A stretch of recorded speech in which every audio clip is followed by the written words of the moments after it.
2025 jubilee വർഷത്തിലെ ക്രിസ്മസിന്റെ ആശംസകൾ ഏവർക്കും ഞാൻ നേരുന്നു.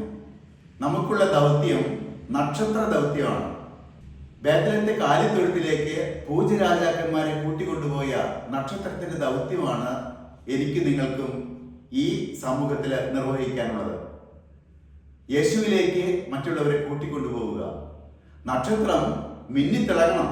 നക്ഷത്രത്തെ കാണണമെങ്കിൽ നമ്മുടെ സൽപ്രവൃത്തികളാൽ നാം മിന്നിത്തിളങ്ങിയാലാണ് മറ്റുള്ളവർക്ക് നമ്മുടെ സൽപ്രവൃത്തികൾ കാണാൻ സാധിക്കുകയുള്ളൂ. അത് കണ്ടുകൊണ്ട് യേശുവിലേക്ക് അടുത്തു വരാൻ കഴിയുകയുള്ളൂ. അതുകൊണ്ട് നമ്മുടെ സൽപ്രവൃത്തികളാൽ നാം മിന്നിത്തിളങ്ങണം. നമ്മൾ ബൈബിളിലേക്ക് നോക്കുകയാണെങ്കിൽ 3 ദേവാലയങ്ങളെ കുറിച്ച് പറയുന്നുണ്ട്. ഒന്ന് ലൂക്കായുടെ സുവിശേഷം 19-ാം അധ്യായം 45-ാം തിരുവചനത്തില്. അത് കച്ചവട മനസ്ഥിതിയുമായി നിൽക്കുന്ന ആളുകൾ നിറഞ്ഞ ജെറുസലേം ദേവാലയമാണ്. ഈശോ അവരെ ചാട്ടവാറെടുത്ത് അടിച്ചോടിക്കുന്ന രംഗം. അപ്പോൾ കച്ചവട മനസ്ഥിതി നിറഞ്ഞ ഒരു ദേവാലയം. ഇനി യോഹന്നാന്റെ സുവിശേഷം 2-ാം അധ്യായം 19-ാം തിരുവചനത്തില് വേറൊരു ദേവാലയത്തെ കുറിച്ച് പറയുന്നുണ്ട്. യേശു പറയുന്നു, നിങ്ങൾ ഈ ദേവാലയം നശിപ്പിക്ക്, 3 ദിവസം കൊണ്ട് ഞാനത് പുനരുദ്ധരിക്കാം. അത് യേശുവാകുന്ന ദേവാലയമാണ്. അവിടുത്തെ പ്രത്യേകത വേറൊന്നാണ്. കുരിശിലേക്ക് നോക്കിയാൽ നമുക്കറിയാം എന്താണ് അവിടുത്തെ പ്രത്യേകത. മനുഷ്യൻ രക്ഷിക്കാൻ വേണ്ടി തന്നെ ജീവൻ ഹോമിക്കുന്ന, തന്റെ ജീവൻ വരെ കൊടുക്കുന്ന മനോഭാവമാണ് യേശുവിനാകുന്ന ദേവാലയത്തിനുള്ളത്. കണ്ടോ, മറ്റുള്ളവർക്ക് വേണ്ടി എന്ത് കൊടുക്കാൻ സാധിക്കുന്നുള്ള ചിന്തയാണ് യേശുവാകുന്ന ദേവാലയത്തിന്. ജെറുസലേം ദേവാലയത്തിലെ ആളുകൾക്ക് എന്ത് നേട്ടം കിട്ടും? കച്ചവട മനസ്ഥിതി. ഞാനൊരിക്കലും ഇടവകയില് ആയിരുന്നപ്പോൾ അവിടുത്തെ അർത്താര സംഘക്കാര് അവര് ലിറ്റർജിക്കൽ സെന്ററിൽ നിന്ന് പെരുന്നാളിന്റെ അവസരത്തില് കുറെ സാധനങ്ങൾ കൊണ്ടുവന്നൊരു കച്ചവടം നടത്തി.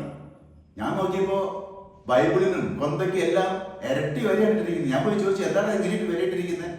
ഞങ്ങളുടെ സംഘടനയ്ക്ക് ഫണ്ട് ഉണ്ടാക്കണമെന്ന്. കണ്ടോ, എന്ത് നേട്ടം കിട്ടുന്നുള്ള ചിന്തയാണ് കച്ചവട മനസ്ഥിതിക്കാർക്ക് ഉണ്ടാവുക.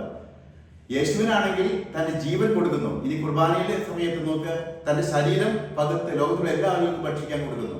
കൊടുക്കാനുള്ള മനോഭാവം, കൊടുക്കുന്ന മനോഭാവം, കച്ചവട മനസ്ഥിതി കിട്ടുന്ന മനോഭാവം. ജെറുസലേം ദേവാലയത്തിൽ എന്ത് നേട്ടം കിട്ടും? ഇവിടെ എന്ത് കൊടുക്കാൻ പറ്റും? ഇനി പൗലോസ്ലീഹ 1 കൊറിന്ത്യൻസ് 3:16 പറയുന്നുണ്ട് വേറൊരു ദേവാലയത്തിൽ, ഞാനും നിങ്ങളുമാകുന്ന ദേവാലയമാണ്. പൗലോസ്ലീഹ പറയും, നിങ്ങളൊക്കെ ദേവാലയങ്ങളാണ്, ഞാൻ ദേവാലയമാണ്, നിങ്ങളൊക്കെ ദേവാലയങ്ങളാണ്. ഈ ദേവാലയങ്ങളാകും നമുക്ക് ഏത് ദേവാലയത്തിന് മോഡലാണ് സ്വീകരിക്കേണ്ടത്? യേശുവാകുന്ന ദേവാലയത്തിന്റെ മോഡലാണ് സ്വീകരിക്കേണ്ടതെങ്കിൽ നമ്മളെപ്പോഴും എന്ത് മറ്റുള്ളവർക്ക് കൊടുക്കാൻ സാധിക്കുമെന്ന് ചിന്തിച്ചുകൊണ്ടിരിക്കും. ജെറുസലേം ദേവാലയത്തിന്റെ മോഡലാണ് നമ്മൾ സ്വീകരിക്കുന്നതെങ്കിൽ എന്ത് നേട്ടം കിട്ടുന്നുള്ള ചിന്തയായിരിക്കും നമുക്ക് യേശുവാകുന്ന ദേവാലയത്തിന്റെ മോഡൽ സ്വീകരിച്ചുകൊണ്ട് അവശരിലേക്ക് ഇറങ്ങിച്ചെന്ന് പാവപ്പെട്ടവർക്ക് എന്ത് കൊടുക്കാൻ സാധിക്കുമെന്ന് ചിന്തിക്കുകയും ജാതിയും മതവും നോക്കാതെ പാവപ്പെട്ടവർ സഹായിക്കാൻ തയ്യാറാവുകയും ചെയ്യുമ്പോഴാണ് നമ്മൾ സൽപ്രവൃത്തികളാൽ മിന്നിത്തിളങ്ങുക. അപ്പോഴാണ് നക്ഷത്രമാകുന്ന എന്നെ മറ്റുള്ളവർക്ക് കാണാൻ സാധിക്കുക. യേശുവിന്റെ അരികിലേക്ക് നക്ഷത്രമാകുന്ന എന്നെ കണ്ടുകൊണ്ട് ആളുകൾ വരിക. സൽപ്രവൃത്തികളാൽ നിറഞ്ഞ് അവശരിലേക്ക് ഇറങ്ങിച്ചെന്ന് മിന്നിത്തിളങ്ങി യേശുവിലേക്ക് മറ്റുള്ളവരെ നയിക്കുന്ന നക്ഷത്രങ്ങളായി തീരണം നമ്മൾ എന്നാണ് ഈ ക്രിസ്മസിന്റെ അവസരത്തിൽ എനിക്ക് എല്ലാവരോടും ആഹ്വാനം ചെയ്യാനുള്ളതും ആശംസിക്കാനുള്ളതും. We Christian should be hands in between haves and have nots. ഉള്ളവന്റെയും ഇല്ലാത്തവന്റെയും ഇടയ്ക്കുള്ള കരങ്ങളായി മാറണം നമ്മൾ.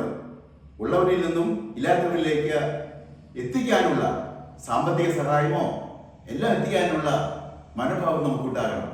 നമ്മൾ യേശുവിനെ പോലെ, എന്തുകൊണ്ടാണ് യേശു പാവപ്പെട്ടവരുടെ പക്ഷം ചേർന്നത്? കാരണം യേശുവിനൊരു ചിന്തയുള്ളൂ, എന്ത് നേട്ടം കിട്ടുന്നതല്ല, എന്ത് കൊടുക്കാൻ പറ്റുന്ന ചിന്തയാണ് യേശുവിന് ഉണ്ടായിരുന്നത്. ആ ഒരു മനോഭാവത്തിൽ ഈ ക്രിസ്മസിന്റെ അവസരത്തിൽ നമുക്ക് എല്ലാവർക്കും വളരാം. അങ്ങനെ ക്രിസ്മസ് ഏറ്റവും ഭംഗിയായിട്ട് ആഘോഷിക്കാൻ നമുക്ക് പരിശ്രമിക്കാം. എല്ലാവർക്കും എല്ലാവിധ ദൈവാനുഗ്രഹം നേരുന്നു. ദൈവം അനുഗ്രഹിക്കട്ടെ.